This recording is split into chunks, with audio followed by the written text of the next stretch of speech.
কার্তিকের সোনালি রোদ ঠিকরে পড়ছে চারপাশে, আর তার মাঝেই সাদা ধবধবে মুক্তার মতো দেখতে থরে থরে সাজানো ডালের বড়ি।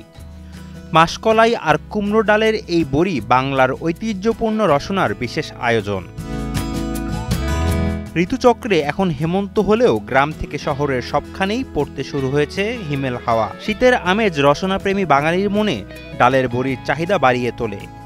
এই স্বাদ যুগ যুগ ধরে ছড়িয়ে দিচ্ছেন নারায়ণগঞ্জের রূপগঞ্জ উপজেলার গন্ধবপুর নওগাঁও গ্রামসহ 5 গ্রামের মানুষ। এটা আমাদের পারিবারিক ব্যবসা, এটার মাধ্যমে আমাদের সংসার চলে, আমাদের এটা করতে হয়।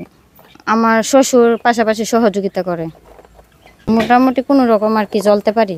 বাচ্চাদের পড়াশোনা আছে, এগুলো মোটামুটিভাবে চলাফেরা করি আর আমরা এই ডালের বড়ির ব্যবসা সারা জীবনই করি, মনে করেন আঙ্গো এটা ঐতিহ্য ব্যবসা।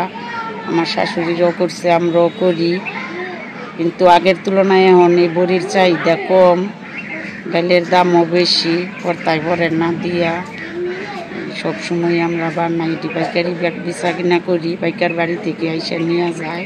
স্কিন শুষ্ক রুক্ষ হয়ে যাবে বলে কি বাইরে যাবে না? জাস্ট 1 2 3 4 করো, স্কিনটাকে রিভাইভ করো। শীতাইলে একটু চাহিদার বেশি থাকে, শীতাইলে মনে করেন এলাকার মধ্যে সবজি কম থাকে, তো এই কারণে সবাই নিয়ে এটা বিক্রি করে খায়।